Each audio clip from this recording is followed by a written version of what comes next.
Top 10 MCQs all exam IMP प्रश्न। राजस्थान के प्रमुख मंदिरें। क्वेश्चन 1, बाबा रामदेव जी ने मंदिर कहाँ स्थित है? परे 1 कोटा, 2 उदयपुर, 3 रामदेवरा जैसलमेर, 4 बीकानेर। उत्तरे पर्याय क्रमांक 3 रामदेवरा जैसलमेर।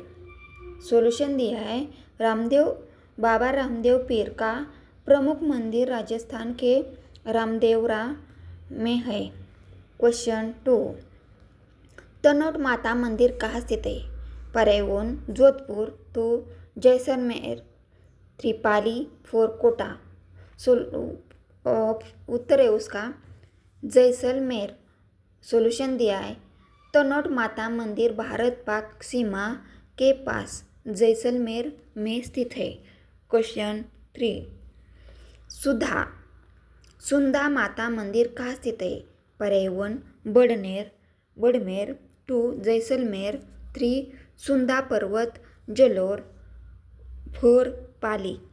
तो उसका सही आंसर है पर्याय क्रमांक 3 सुंदा पर्वत जलोर।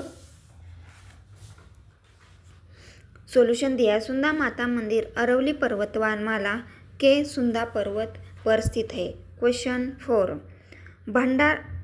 भांडा शाह जैन मंदिर कहाँ स्थित है? ऑप्शन 1 जयपुर, 2 बीकानेर, 3 कोटा, 4 भरतपुर। उसका सही उत्तर है पर्याय क्रमांक 2 बीकानेर। भांडार शाह जैन मंदिर बीकानेर का प्रसिद्ध जैन है। प्लीज़ लाइक, शेयर, कमेंट और सब्सक्राइब। थैंक्स।